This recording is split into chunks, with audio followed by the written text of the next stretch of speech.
Speaker today is General Jim Cook. Mr. Cook has over 45 years of military leadership and business management. He's the current commander of the Washington State American Legion, responsible for leading 12 districts of 151 posts covering 39 counties comprised of 25,000 members. He is also the current owner of JTC World, a nonprofit 501c3 helping veterans and their families with resiliency and coping mechanisms. Mr. Cook is an advocate for humanitarian and community partnerships. He serves as the executive director for Tillicum County Center in Lakewood, Washington, and he contracts and monitors and manages for Pierce County, Washington.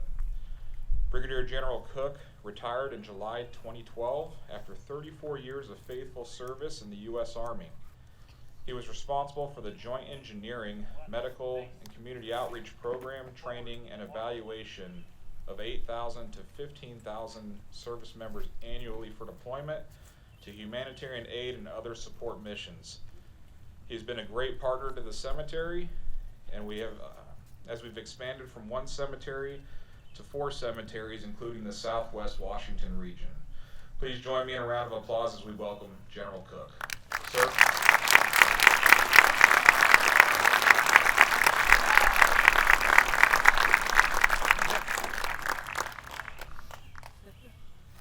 First of all, what I'd like to do is thank all the distinguished guests today, and especially the trio here. I mean, it's phenomenal. Please give it a round of applause. Thank you very much.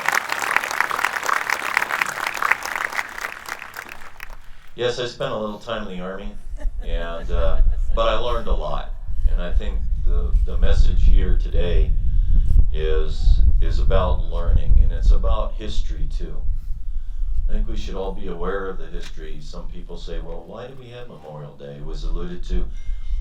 It started out as Decoration Day after the Civil War concluded in 1865.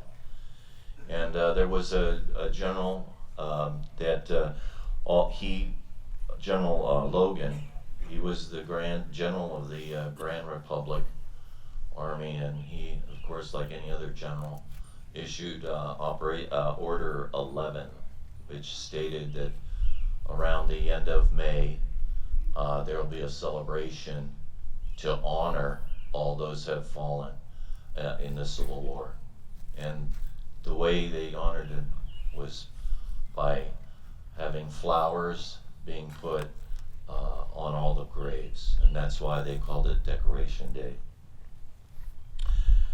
Then in 1971, what happened was we actually, like with anything else, the National Holiday Act finalized this day, Memorial Day, as the last Monday of the month. And that was on purpose to give people time to reflect and understand the meaning of what this day really meant. It meant sacrifice, the ultimate sacrifice, as you heard previously. But more importantly, it's about the grieving process. The numerous number of funerals that I've had the honor to oversee and conduct. One thing is very clear, and you all know this: when you lose loved ones, that never goes away, but there are things that will help you grieve. You will always grieve. And that's important, is how you cope with that grieving. One of the things I do want to speak with and also acknowledge is, I'd like to see all the Vietnam vets please stand. All the Vietnam era vets.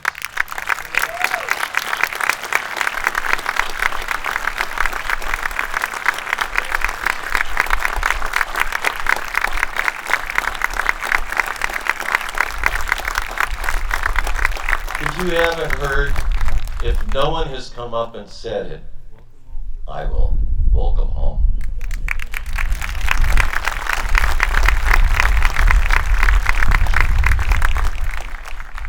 As was mentioned before, we finished up we'll never be finished with conflict. There will always be conflict around the world because we're humans.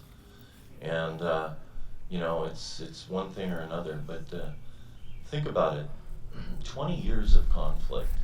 20 years. Never has there been a time where people, during multiple deployments, have had to sustain such rigor, such stress on not only themselves but their families. Probably the hardest thing are the children. How do you rationalize that with a child?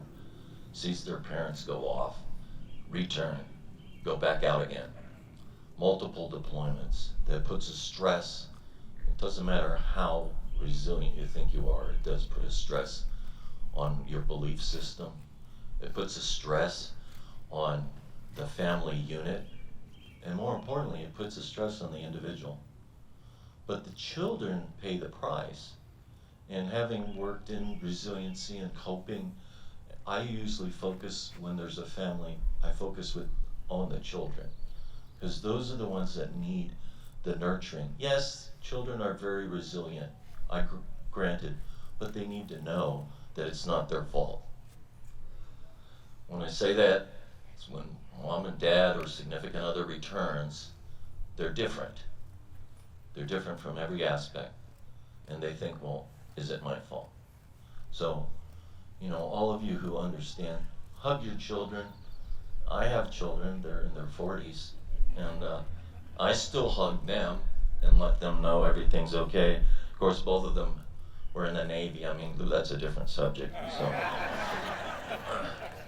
but one of the things I do want to highlight, it's all about history and about the origin of the red poppies. How many here know about the red poppies? Raise your hand. Okay, very good, very good. There was a British doctor, okay? This is in World War I. And his name was John Mackay. And on the battlefield of Flanders Field, he wrote a poem about the carnage that he witnessed. And one line in that poem referenced red poppies that were growing amongst all this carnage. So then, in 1915, there was a lady named Mola Michael. And Molina Michael took that poem and transitioned it into something that you know why, and you will know why if you don't, why red poppies are sold. She transformed that poem into her poem. She says, I quote, "We cherish too the poppy red that grows on fields where valor led. It seems to signal to the skies that blood of heroes never dies." So she took that with the poppies and started selling them in the United States. And believe it or not, one of the first organizations that took hold of that, one of the very first military organizations, was the VFW, Veterans of Foreign Wars. And they took that and they started advocating the sales of poppies, and the original intent was to fund and support widows and orphans. So I just wanted to let you know that's the origin, if you hear about the red poppies and why it's so significant. And we do that to this day. And so I think that's worth understanding the significance instead of, well, this is great, the red poppies, but that's the history behind that.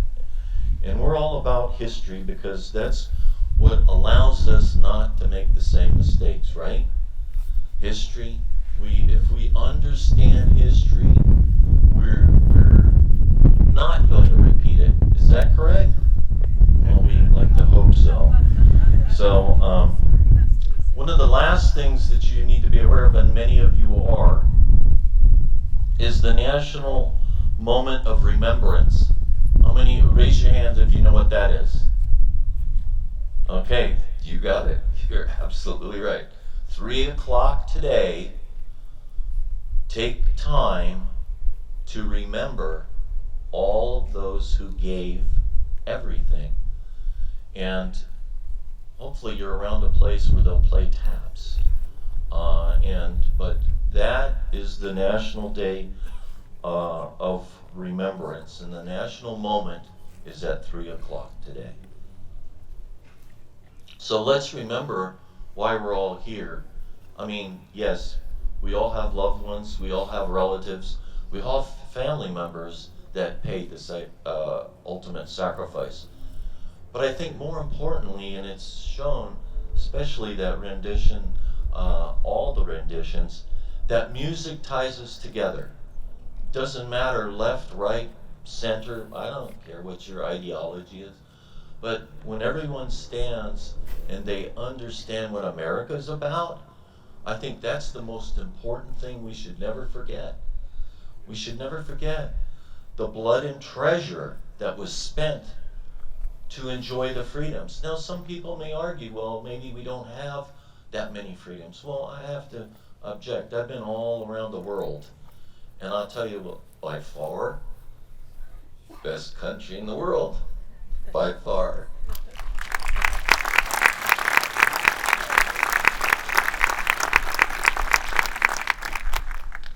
I'd like to thank you all for coming, and hope that your children understand the significance, because the facts are this: less than 1% of the population in the United States will ever have served. Okay? Serving, and those that have served understand that's a different breed of person, because service comes first before anything else. It's hard to explain sometimes to people that have other, let's just say, goals in life. But service is a precious goal.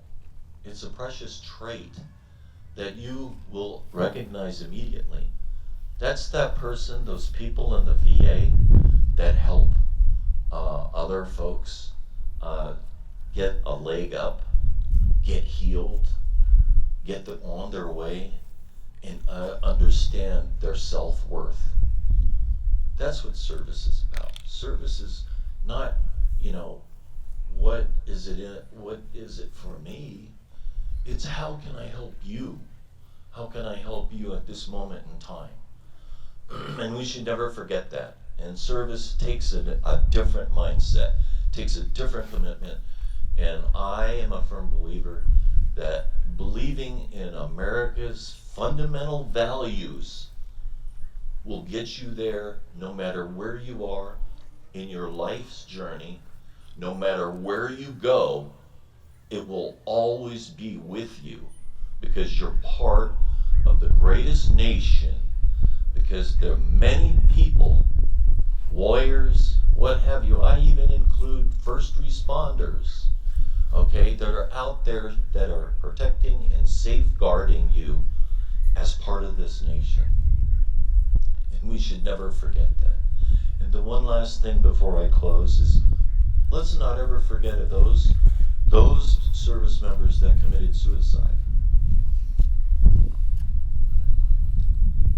Sure, they didn't lose their life during combat, but yes, they did. They lose something that is more precious than anything you could tell them, and that's hope. Never lose hope. It's very strong. It'll always drive you, but never lose hope. So please recognize those who have committed suicide and help those who you think are going to commit suicide. It's pretty sad when we went from 33 veterans, 33 veterans a day committing suicide down to 21. Every life is precious. But what I challenge all of you is find those people that need a little bit of help. That's all. If you see someone struggling, ask them how they're doing. They could be a stranger. Well, you could make a new friend, okay? But ask them how they're doing and help them, because all it does is it takes that connection.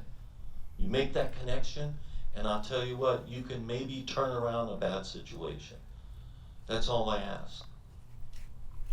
So, in closing, thank you very much for listening to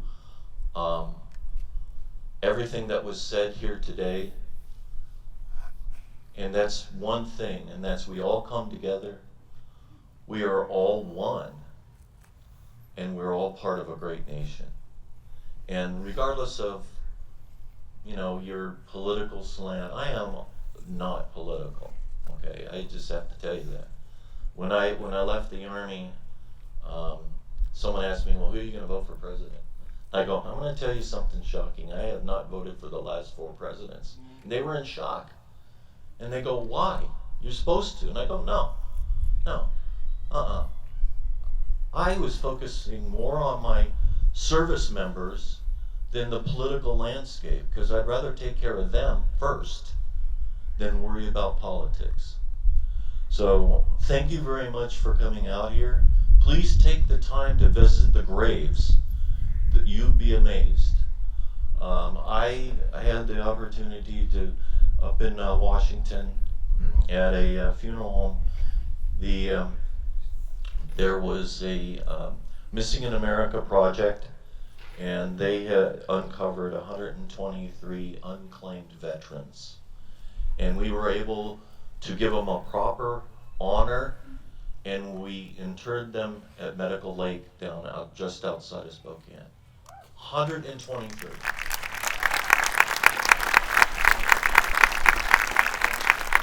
We got the bagpipers out here, so this is my cue. I know, because I love bagpipers, I tell you.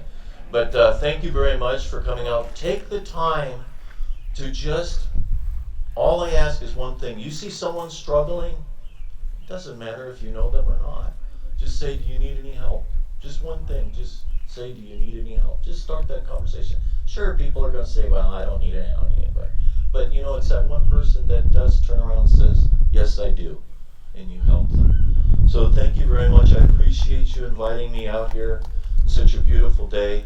And please take the time to walk the grave sites, to talk to other of you here, because you all have the same reason and mindset and belief why you're here.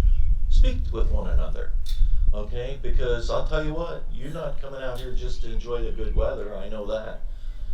You're here to pay honor and respect to those who committed and gave their last life for this nation. So thank you very much.